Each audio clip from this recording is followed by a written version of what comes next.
Bismillahirrahmanirrahim. Alhamdulillah wassalatu wassalamu ala Rasulillah sallallahu alaihi wasallam wa ala alihi wa ashabihi wa man tabi'ahum bi ihsanin ila yaumiddin, amma ba'd.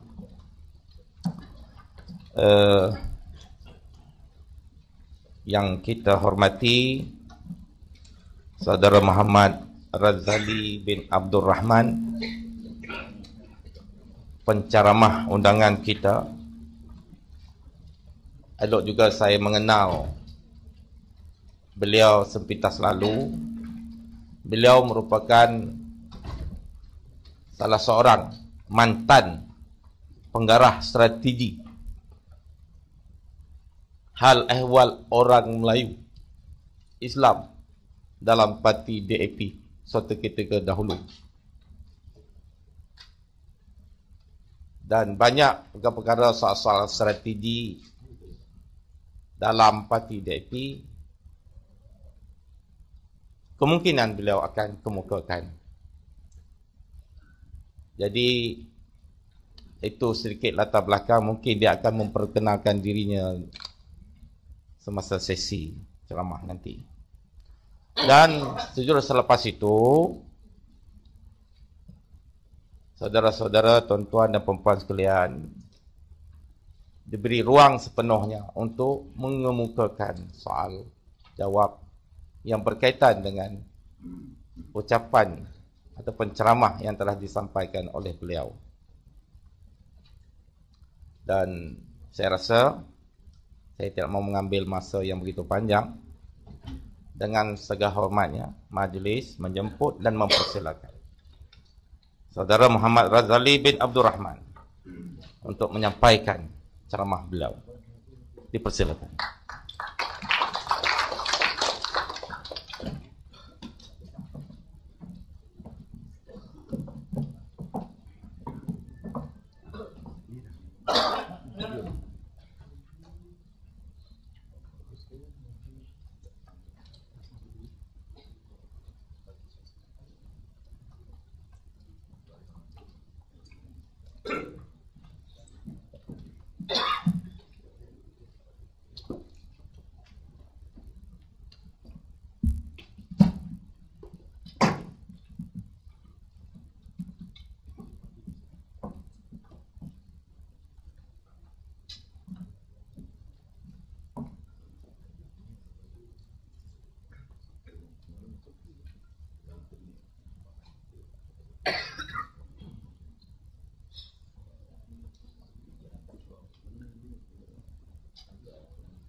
Bismillahirrahmanirrahim.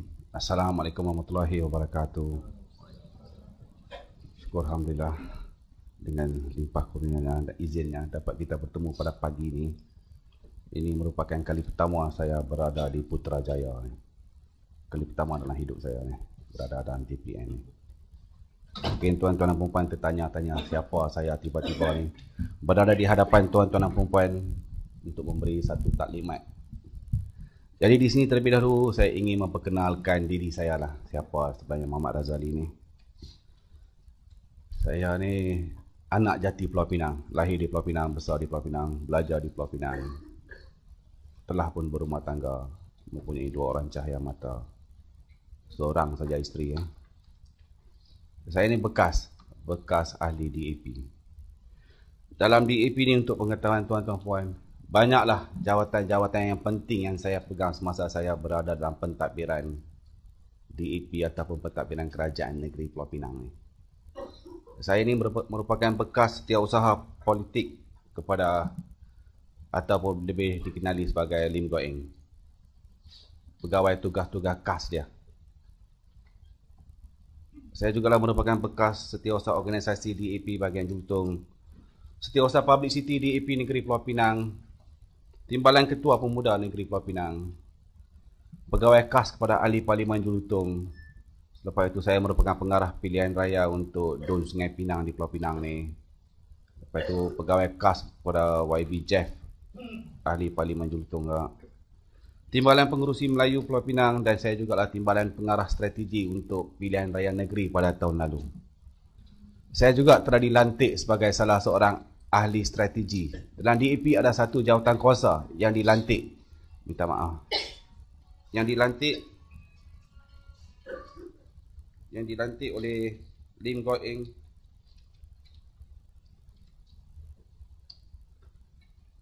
Minta maaf. Yang dilantik oleh Lim Guo Eng. Dalam DAP ni ada 17 orang pakar strategi yang dilantik oleh Setiausaha Agong DAP. 15 Cina, seorang India, seorang Melayu. Saya merupakan wakil orang Melayu yang berada dalam G17 ni. G17 ni, untuk pengetahuan tuan-tuan puan, merupakan satu yang jawatan kuasa sulit. Hanya Setiausaha Agong dan beberapa pemimpin tertinggi saja tahu. Yang lain semua tak tahu. Kami dilatih oleh pakar-pakar daripada luar negara. Saya dilatih hampir 3 tahun oleh pihak Israel. 3 tahun saya berada di bawah naungan pihak Israel. Latihan yang saya terima semuanya berbeza lah. Daripada US, UK, Australia, Jerman, Canada, Belgium. Di Malaysia ni kami sempat buat 3 tempat ya. Satu di Pulau Pinang, lepas tu kami buat di Hotel Xuan, di Ipoh, dan lagi satu di Selangor. Di Hotel Quality ni, Shah Alam. Lain semua di luar negara. Jadi apabila saya kata saya dilatih 3 tahun oleh pihak Israel, mungkin tuan-tuan boleh tahu lah. Ideologi saya dengan ideologi tuan-tuan berbeza. Saya cuma terima 2 ideologi saja. Satu Malaysian dengan satu lagi satu fahaman Zionis. Lain semua saya tolak. Saya tolak semua. 2 ni yang saya terima ni. Saya lebih pentingkan parti saya ni daripada anak ke bini ke atau daripada family ke segala-galanya. Parti is more important bagi saya.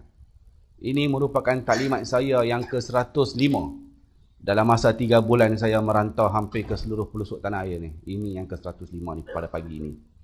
Dalam masa 3 bulan. Jadi saya di sini saya inginlah berkongsi pengalaman saya ni. Apa yang saya diajar oleh pihak-pihak Yahudi. Tugas utama saya, tuan-tuan puan.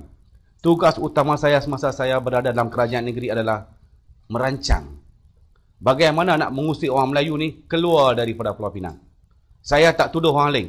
Saya tak kata orang tu baik, orang ni baik. Saya kata sayalah orang yang terlibat secara langsung. Isu di tanah-tanah orang Melayu di Pulau Pinang ni. Isu di pokok asam di Jultung. Isu di balik pulau. Bayan Muntiara. Pelupusan tapak masjid yang berharga 185 juta ni. Sayalah orang yang terlibat secara langsung. Yang merancang supaya kita tukar tapak masjid itu kepada bangunan komersial. Sayalah orang dia. Saya ni bekerja di 2 tempat. Satu dengan Kerajaan Negeri Pulau Pinang. Dan lagi satu dengan Ivory Property Group. Salah satu pemaju yang terkenal di Pulau Pinang. Yang telah mengambil projek Bayan Mutiara. Saya dibayar hampir RM12,000 oleh Kerajaan Negeri. Dan RM4,000 oleh Ivory Property. So, lebih kurang 16. Tak termasuk dengan allowance ataupun benda-benda lain lah. Boleh dikata hampir RM20,000 lah sebulan. Cukup mewah semasa saya berada dalam kerajaan DAP ni, cukup mewah. Terlalu mewah saya ni. Apa yang saya tak ada, semua yang saya dapat. Saya ni merupakan anak mas lah orang kata pada anak Lim Guo Eng ni. Tapi saya tidak akan muncul di hadapan. Tak pernah muncul di hadapan. Selalunya akan berada di belakang tabir saja. Saya tidak dibenarkan muncul di hadapan. Sampai tahap tu.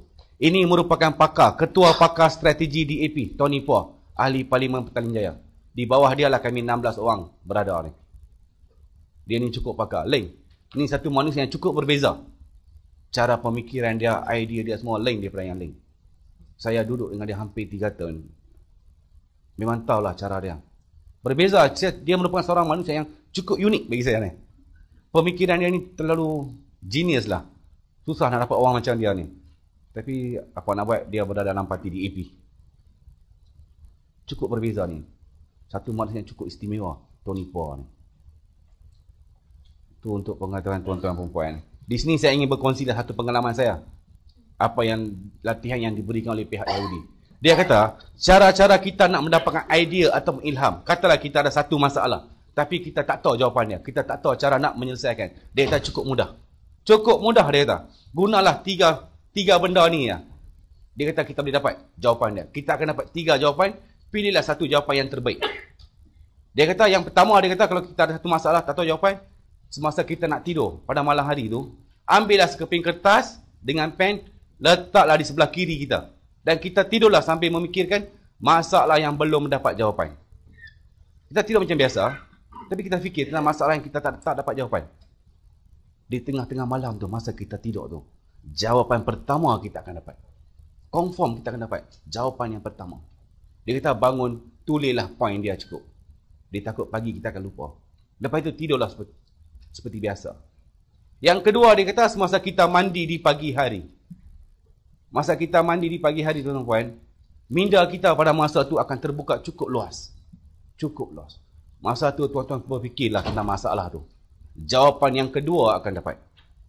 Yang ketiga, dia kata semasa kita membuang air besar. Bila dia kata air besar, kami pun gelak. Merepek Yahudi ni takkan masa buang air besar dapat idea. Dia rasa marah. Sebab kami 17 orang ni, dia rasa macam tercabar, macam kami gelak. Dia bagi satu soalan kat kami, suruh kami buat ketiga-tiga benda ni. Esok pagi mailah dengan jawapan dia. Kami buat, 17 orang ni kami buat. Benda ni berlaku di Hotel Xuan, di Perak. Kami buat ketiga-tiga benda ni. Esok pagi tuan-tuan puan, 17 orang mendapat jawapan. Jawapan kami cukup berbeza, 17 ni. Tetapi matlamat yang sama. Satu matlamat kami bagi. Kalau tuan-tuan tak percaya, cubalah malam ni. Tak salah kita cuba. Cuba sekali cukup. Tengok kelainan dia macam mana. Berbeza dia. Di sebelah Ketua Menteri Pulau Pinang, beliau merupakan pengarah urusan Ivory Property yang telah mengambil projek Bayan Mutiara. Bayan Mutiara ni bukan diberi secara open tender. Kita bincang tentang isu ni pada 26 Mac 2009 di Medan, Indonesia. Saya yang telah membawa rombongan ni pergi ke Medan. Antara Ivory Property dengan Kerajaan Negeri.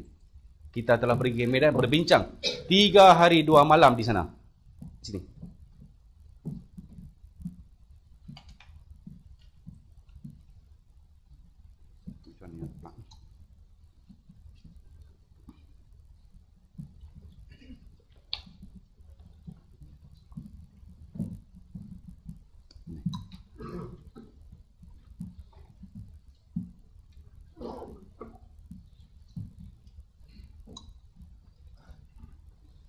Kami telah berbincang 3 hari 2 malam di sana. Itu tidak diberi open tender. 2009 kita dah set dah nak bagi dekat Ivory Property. Harga sekaki tanah di Pulau Pinang di tempat tu berharga RM420. Sekaki tanah harga dia. Bayangkanlah projek tu bernilai lebih pada 1 bilion pada masa tu. Sekarang lebih lagi. Memang tak diberi open tender. Kita dah set dah. Kita akan bagi dekat Ivory Property. Sayalah orang yang terlibat. Orang tengah antara kerajaan negeri dengan Ivory Property untuk projek Bayan Mutiara. Begitu juga dengan projek-projek lain yang sedang rancak sekarang. Sedang diusahakan di bahagian terutamanya di bahagian Batu Feringgi tu. Island Resort, Moonlight Bay. Semua tu merupakan sayalah orang yang terlibat. Walaupun tak dapat kelulusan disebabkan di lereng bukit, tetapi saya berjaya menggunakan kuasa yang ada kat saya menginfluence kerajaan negeri supaya memberi kelulusan dekat kepada Ivory Property. Banyaklah saya buat di sana tuan-tuan. Merampas tanah-tanah orang Melayu, merobohkan kedai-kedai orang Melayu tu, sayalah orang dia. Kalau kami tahu kata dia tu tak sokong Pakatan Rakyat, tak sokong DAP, kita akan pastikan kedai dia akan diroboh. Walaupun dia ada lesen ke ada apa, kita akan cari technical. apa pun untuk merobohkan kedai dia, atau sekurang-kurangnya menyaman dia, bagi denda. Macam tu cara kami. Kalau dia tu merupakan penyokong Pakatan Rakyat, you tak ada lesen pun tak ada masalah, kita akan benarkan you berniaga. Contoh saya boleh bagi, tuan-tuan kalau pergi ke Pulau Pinang, pergilah di ke jalan New Lane, berhampiran dengan Hotel Sunway. Di sana merupakan penyokong tegar DAP yang menjaga di sana. Mereka tidak mempunyai lesen ke apa pun tak. Disebabkan mereka hardcore DAP, kita sanggup tutup jalan daripada pukul 4 sampai pukul 12 untuk memandangkan mereka menjaga. Sebab mereka penyokong DAP. Kalau penyokong UMNO ke Barisan Nasional, padah yang akan menanti dia. Sampai macam tu saya buat. Saya merupakan orang yang merancang segala-galanya. Akan memberi nasihat dekat Lim Goeng ataupun nasihat dekat Majlis Pemadanan Pulau Pinang. Mereka lah yang menjalankan tugas ni. Tapi kami tak akan muncul. 17 orang ni tak akan muncul. Berada di begitu juga di Selangor juga. Tony Pua, Ronnie Liu. Ronnie Liu juga merupakan pakar strategi DAP. Hanya dua. Salah seorang ahli parlimen, seorang esko kerajaan negeri Selangor. Mereka dua yang berada dalam kepimpinan G70 ni. Lain semua merupakan orang-orang biasa saja. Saya ingin berkongsi pengalaman saya semasa saya berada di Sibu sebagai timbalan pengarah strategi untuk pilihan raya negeri pada tahun lalu. Saya sepatutnya berada di Sibu hampir 2 minggu. Lepas Dewan Undangan Negeri dibubarkan, semasa Dewan dibubarkan, saya berada di Shanghai, China atas urusan resmi kerja saya. Jadi saya agak lewat sikit datang ke Sibu. Apabila saya sampai di Sibu, tempat tinggal ataupun hotel, bilik hotel yang sepatutnya yang disediakan oleh DAP ni telah pun diambil alih oleh rakan saya daripada Selangor. Jadi kita maklumlah, bila dah bubar Dewan tu, hotel penuh tiba-tiba. Rumah sewa tak ada, apa pun tak ada. Saya sampai di Sibu pukul 12 tengah hari, sampai pukul 7 malam tak tahu malam ni nak duduk di mana, saya tak tahu. DAP usaha untuk carikan satu tempat tinggal untuk saya, tak dapat. Last sekali pukul 7.30 barulah pihak DAP membuat satu keputusan. Akhirnya saya telah ditempatkan di salah sebuah gereja di Sibu.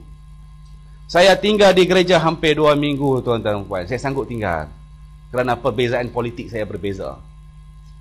Berbeza saya ni. Saya duduk 2 minggu di asrama gereja. Kiri kanan padri-padri daripada luar negara duduk.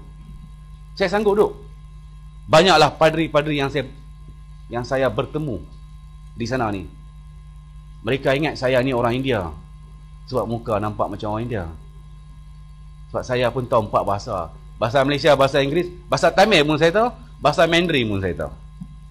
Jadi mereka ingat saya ni orang India. Salah seorang padri itu semasa dia berjumpa saya duk cakap bahasa Tamil dengan rakan saya. So dia ingat saya India. Dia pun tak tanya nama saya, dia duk panggil saya brother ya. Saya pun panggil dia brother balik ya. Saya tanya dekat dia, apa you buat sini hampir 5 tahun? Nama dia Martin. Beliau ni fasih berbahasa Melayu. Cukup fasih, padri ni. Dia kata dia duduk sini di Sibu dah hampir 5 tahun. Tanya kat dia, apa you buat 5 tahun di sini? Adakah tugas you untuk nak cara-cara nak mengajar sembahyang orang-orang Kristian ke? Dia tak ada. Itu bukan tugas dia. Tugas utama dia adalah untuk mengkristiankan orang-orang Melayu di Sibu. Bila dia kata benda ni, saya rasa macam tak terkejut. Biasa ya. Oh, macam tu lah. Okey. Tanya balik kat dia. Dah berapa banyakkah orang Melayu yang telah dikristiankan di Sibu? Saya tanya balik kat dia. Dia kata terlalu ramai. Lots. Paling kurang dia kata sekurang-kurangnya 2 orang Melayu akan dikristiankan setiap minggu. Bayangkan dia duduk sana 5 tahun, 1 padri. Tak termasuk padri-padri yang lain. Saya nampak tuan-tuan, depan mata saya ni 2 orang gadis Melayu pakai tudung labuh, pakai baju kurung, masuk ke dalam gereja. Mereka pergi ke mana? Tempat sembahyang orang Kristian dalam tu, Dewan Sembahyang. Tak tahu mereka pergi pasal apa, saya pun tak tahu. Saya nampak lepas 2 hari saya berjumpa dengan padri tu. Saya nampak 2 orang remaja awal 20-an. Mereka masuk. Selepas saya berada di sana seminggu, saya pun sajalah nak kepo juga, masuk ke dalam, menghampiri Dewan Sembahyang orang Kristian. Nampak satu papan kenyataan.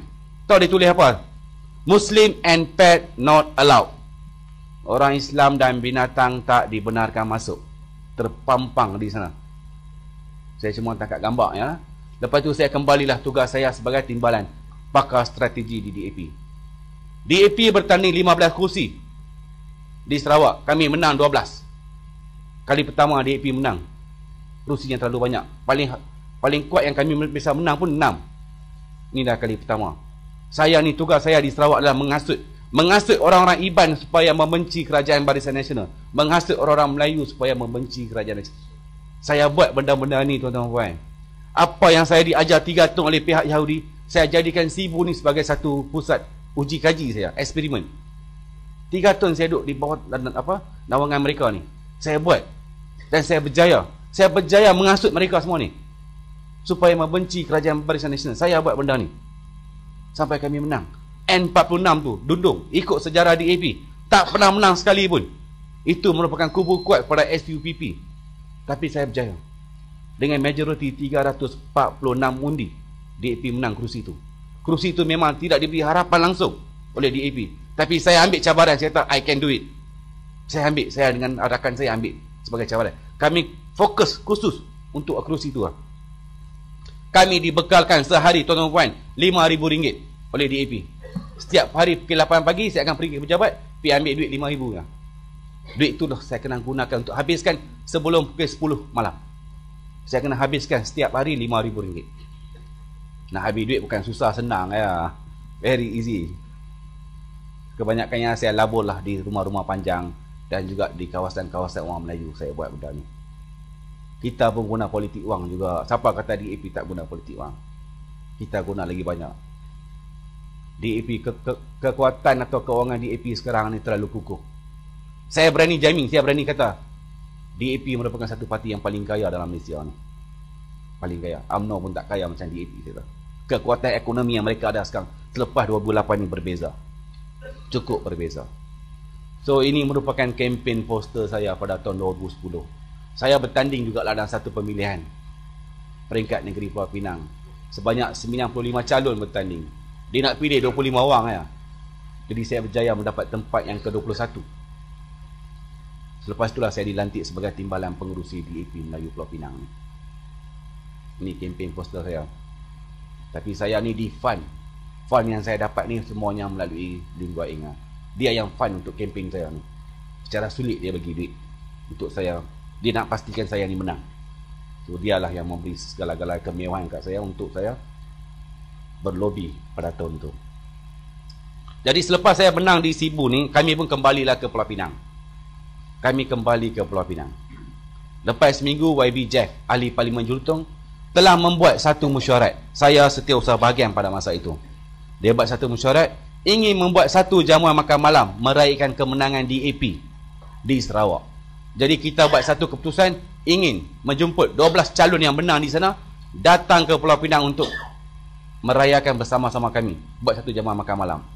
Jadi kita tetapkan pada 5 Mei 2011 di Hotel Red Rock. Semua dah siap dah, kita dah atok semua dah. Selepas mesyuarat tu saya telah terbang ke Indonesia balik urusan kerja, sebab kami di Ivory ada satu projek di Indonesia. Setiap 2 minggu saya kena pergi ke Indonesia. Sebab saya ni pegawai untuk projek tu lah. Tu saya akan 2 minggu saya akan ulang alik lah. Setiap 2 minggu saya akan pergi ke Indonesia. So saya berada di Indonesia hampir seminggu, kebetulan pada minggu tersebut. Jadi saya serahkan semua tugas-tugas saya ni dekat penolong setiausaha saya. Saya serah dekat dia. Lepas tu saya balik ke Malaysia ni 4 Mei. Malam tu, esok tu 5 dah. Saya pun tak tanya dekat dia perancangan, sebab saya tahu dia capable to do everything. 5 Mei saya hadir. Saya hadir sebagai dalam pukul 8 lebih sangat saya hadir. Sepatutnya yang kena ada dalam majlis tu tuan-tuan, 40 orang ya. Ahli parti bahagian Julutong denganlah adun yang menang 12 orang. Tetapi yang ada pada malam tu tuan-tuan dan puan-puan, hampir 100 orang berada dalam dewan tu. 100 orang. Ada setengah padri yang saya biasa jumpa di Miri, di Bintulu, di Kuching, di Sarike dan juga di Sibu. Banyak padri yang saya kenal. Begitu juga padri daripada Seri Aman. Saya rasa heran, majlis makan DAP, pasal apa padri ni hadir? Ada pula setengah wakil-wakil luar negara yang tak pernah saya kenal langsung. Saya tanya dekat rakan saya, kenapa padri ni semua hadir? Sedangkan ini cuma majlis makan malam DAP saja. Dia kata dia pun tak tahu, YB yang jemput. Saya rasa masa tu tak puas hati ya. Saya Setiausaha Bahagian. Kenapa benda ni tak dimaklumkan dekat saya terlebih dahulu? Saya tanya balik dekat dia, siapa orang-orang putih ni? Dia kata mereka merupakan ketua-ketua padri daripada beberapa negara asing. Rasa macam satu sanksi kat saya ni. Majlis makan malam DAP pasal apa? Ketua Padri luar negara dengan dalam negara hadir. Inilah penganjur majlis dia, Ahli Parlimen Jelutong. Majlis pun bermula dengan ucapan Ahli Parlimen Jelutong ni. Sebelum ni tuan-tuan puan, ucapan dia sama, saya boleh terima. Dia kutuk Islam dan menghina Islam, saya boleh terima, tak ada masalah bagi saya, no problem. Tapi pada malam tu dia kata benda yang sama juga, saya tak boleh nak terima langsung. Dia mempertikaikan, dia kata agama Islam merupakan satu agama pengganas, terrorist religion. Dia mempertikaikan kenapa Alkitab tidak dibenarkan masuk ke Semenanjung Malaysia. Macam-macam dia mempertikaikan. Benda yang sama dulu dia kata masa kempen di Sarawak, bagi saya okey. Tapi malam tu tak tahu, saya rasa macam marah, geram. Saya duduk di meja yang keempat, rasa tak puas hati, tapi saya diam. Saya mendiamkan diri. Datang pula seorang padri daripada Seri Aman. Ucapan beliau, nama dia Padri Jackson daripada Seri Aman, ketua padri di Seri Aman, nama dia Jackson. Ucapan dia tuan-tuan puan, dia kata hanya Nabi Isa saja boleh membawa semua orang dalam dunia ini masuk syurga, bukan Nabi Muhammad. Dia kata Nabi Muhammad, dia kata tidak dilayak dipanggil Nabi. Dia kata sebab itulah pihak Kristian sedang berusaha untuk mengkristiankan seramai banyak yang boleh, untuk mereka juga bersama-sama kami masuk ke syurga. Masuk ke syurga, dia kata Nabi Isa merupakan anak Tuhan, cuma beliau seorang saja yang boleh memberi jaminan untuk semua orang dalam dunia ini masuk syurga. Lepas itu datang pula ketua padri daripada Afrika Selatan. Ucapan beliau, dia kata mereka telah membuat satu frame time. Dalam jangka masa 10 tahun, mereka akan pastikan agama resmi Malaysia adalah agama Kristian. Dan pada masa itulah YB Jeff telah bangun dan memberi satu kenyataan. Dia kata apa? Pihak DAP telah setuju untuk bekerjasama dengan pihak Kristian untuk menjayakan misi ini. Kita akan berganding bahu dengan pihak Kristian untuk pastikan dalam masa 10 tahun agama resmi Malaysia adalah agama Kristian. Padri yang saya masukkan itu merupakan yang duduk di tengah-tengah ni, di sebelah baju oranye. Beliau lah ketua padri daripada Afrika Selatan. Lepas tu padri itu pun dikata kita akan menghantar banyak membalik Kristian datang ke Semenanjung Malaysia. Dia kata projek mereka di Sabah dan Sarawak telah berjaya. Lepas ini mereka akan fokus di Semenanjung Malaysia. Tentang dana, no problem, kita akan salurkan melalui parti DAP dan juga NGO Kristian selepas ini. Dan selepas itulah 35 padri dipanggil, dia panggil satu-satu nama datang ke depan, buat satu bulatan. Inilah cara mereka ingin berikrar, bersumpah dan berdoa, 3 dalam 1. Saya merakam segala-galanya apa yang berlaku pada malam tu. Saya merakam. Rasa tak puas hati, nak keluar tak boleh, pintu tutup dah. Saya merakam segala-galanya. Dia panggil satu-satu nama datang ke depan, buat. Mereka ingin berdoa. Moral doa mereka okey, keamanan lah, kesejahteraan lah, okey bagi saya. Dia doa lah macam biasa. Tetapi inilah kenyataan akhir yang dikeluarkan oleh padri itu.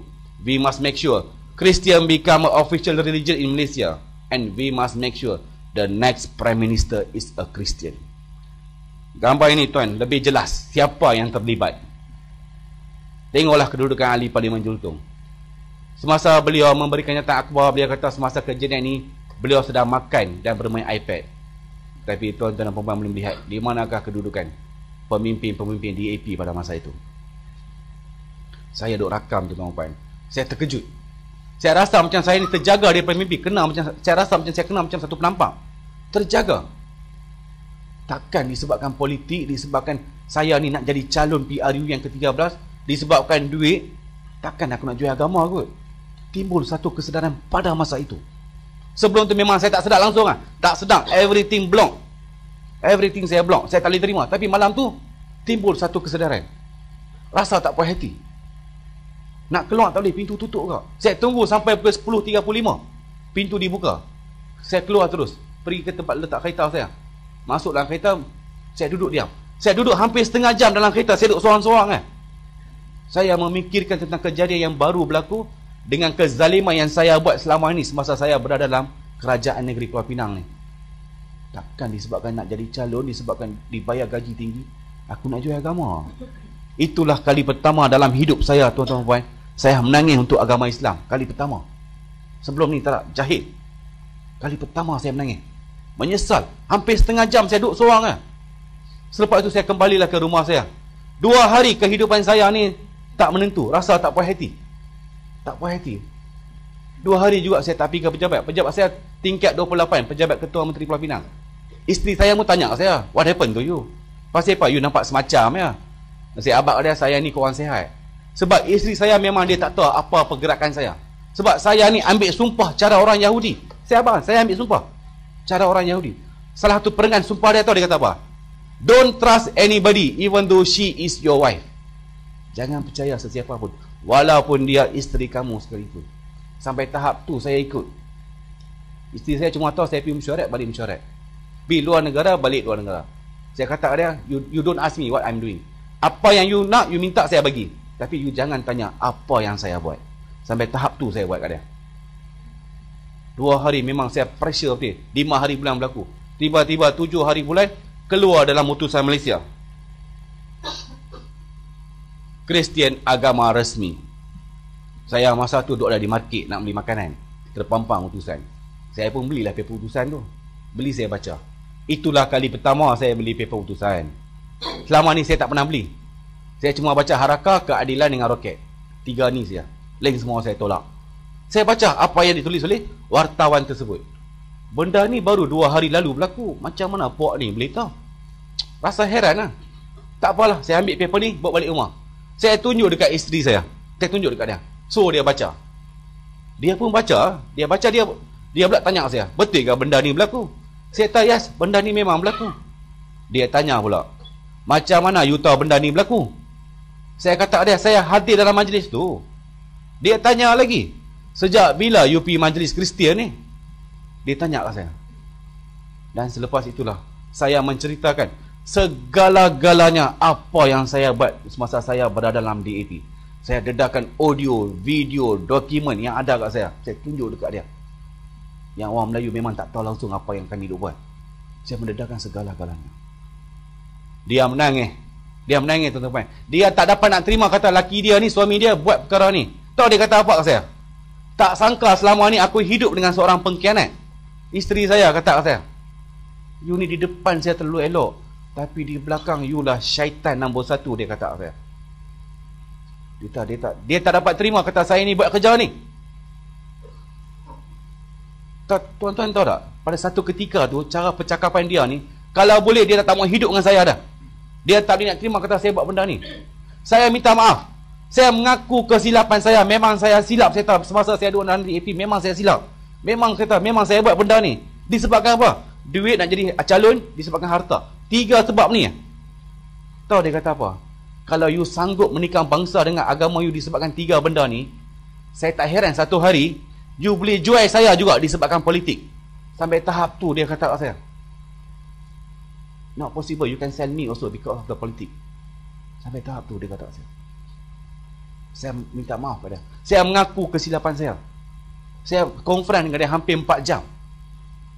Sampai last tu saya merayu dekat isteri saya ni agar saya ni diberi satu peluang untuk hidup bersama. Sampai tahap tu saya pergi. Dia kata, kalau saya bagi kat you satu peluang, apa yang you nak buat? Adakah you sanggup mendedahkan benda ni dekat orang Melayu? Orang Melayu tak tahu perancangan DAP ni. Adakah you sanggup dedah? Adakah you sanggup buat laporan polis tentang isu Kristian ni? Semua pihak menafikan kata benda ni tak berlaku, tapi bukti ada di tangan you. Adakah you sanggup? Saya kata yes, saya sanggup buat depan ni. Betul ke you sanggup? Kalau you buat sekelip mata, apa yang you ada semua hilang. Saya kata saya lebih rela hilang harta ke wang ke daripada saya hilang agama selepas ni. Saya kata dia, saya menyesal dengan apa yang saya buat. Dia kata, you tak guna you pergi minta maaf kat saya. Dia kata, you kena minta maaf kat setiap orang Islam dalam Malaysia ni. Sebab kesilapan yang you buat ni terlalu besar. Dosa yang you buat ni terlalu besar. Saya kata, ya, saya sanggup. Okey, tak apa, saya nak tengok. Dia kata dia nak tengok. Selepas itulah 13 Mei, saya pergi membuat laporan polis. Dan di pagi hari itu sebelum saya pergi ke membuat laporan polis, tuan-tuan, masa itulah saya terharu dengan isteri saya ni. Walaupun dia tak puas hati dengan saya, tapi dialah yang berada di belakang saya, memberi semangat, menjadi tulang belakang saya untuk saya membuat laporan polis itu. Masa tu baru saya sedap kelebihan seorang isteri, seorang wanita tu macam mana. Sebelum ni saya tak pandang pun, you duduk tepi cukup lah, you don't disturb me. Sampai tahap tu dia ikut saya pergi buat laporan polis. Terharu dengan, saya cukup terharu. Sebab disebabkan dialah saya boleh berada di depan tuan-tuan dan perempuan sekarang ni. So di sini saya ingin tunjuk rakaman yang keluar dalam TV3 lah pada hari tersebut.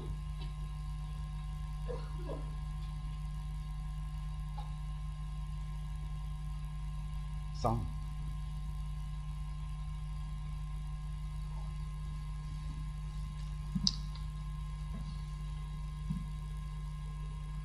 Sound ya. Oh, dia bukan apa.